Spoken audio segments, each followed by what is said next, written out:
ఇదే చంద్రబాబు నాయుడు గారిని అడుగుతా ఉన్నా, అయ్యా చంద్రబాబు నాయుడు గారు, మీ ఎమ్మెల్యేలు ఎంత హేయంగా మాట్లాడుతూ ఉన్నారు అని చెప్పడానికి నిదర్శనం నిన్న మొన్న జరిగిన నగిరి ఎమ్మెల్యే రోజమ్మ గురించి, ఎక్స్ఎమ్మెల్యే అంటే Rojamma ex MLA, sitting MLA, Nagari Telugu Desam party MLA ఎలాంటి మాటలు మాట్లాడాడు.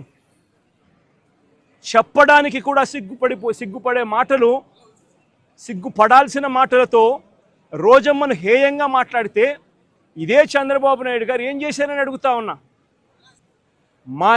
మా మాజీ మంత్రి రజనమ్మ ఎంతటి దారుణమైన భాషతో మీ తెలుగుదేశం నాయకులు మాట్లాడారు అని అడుగుతా ఉన్నా. నేను అడుగుతా ఉన్నా, ఇవన్నీ జరుగుతూ ఉన్నప్పుడు మీ ఎమ్మెల్యేల ఇళ్లకు ఇదే మాదిరిగానే మా వాళ్ళను కూడా పంపించి హత్య చేయించే కార్యక్రమం మొదలెడితే రేపొద్దున రాజ్యాంగం అనేది బతుకుతుందా అని అడుగుతా ఉన్నా. రాష్ట్రంలో లా అండ్ ఆర్డర్ అనేది ఏమైనా ఉంటుందా అని అడుగుతా ఉన్నా. ఎలాంటి బీజం వేస్తూ ఉన్నారు చంద్రబాబు, సిగ్గుతో తలంచుకోవాలా నువ్వు చేస్తూ ఉన్న పనులకు అని చెప్పి చంద్రబాబు నాయుడిని గట్టిగా మందలిస్తూ ఉన్నా.